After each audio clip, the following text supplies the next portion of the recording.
திருவள்ளூர் சிறுவன் கடத்தல் வழக்கில் பெண்ணின் தந்தை உட்பட 5 பேரை 2 நாள் காவலில் விசாரிக்க நீதிமன்றம் அனுமதி வழங்கியுள்ளது.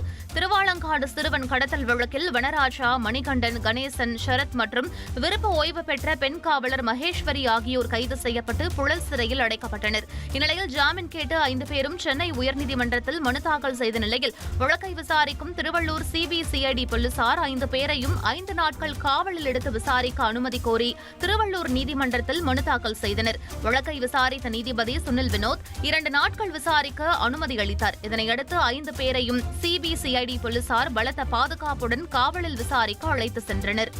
நாடு தழுவிய பொது வேலை நிறுத்தம் நடைபெற்றாலும் தமிழகத்தில் அரசு அலுவலர்கள் மற்றும் ஆசிரியர்கள் 90% பேர் பணிக்கு வருகை தந்தனர். அரசு ஊழியர்களின் வருகை பதிவு குறித்து துறைவாரியான பட்டியல் அரசுக்கு அனுப்பி வைக்கப்பட்டுள்ளது. அதில் 90% ஊழியர்கள் பணிக்கு வந்திருப்பது உறுதி செய்யப்பட்டுள்ளது. பணிக்கு வராவிட்டால் தமிழ்நாடு அரசு ஊழியர்கள் நடத்தை விதியின் கீழ் ஒழுங்கு நடவடிக்கை எடுக்கப்படும் என தலைமைச் செயலாளர் முருகானந்தம் எச்சரிக்கை விடுத்திருந்த நிலையில் பெரும்பாலான அரசு ஊழியர்கள் அன்றாட அலுவலில் ஈடுபட்டனர்.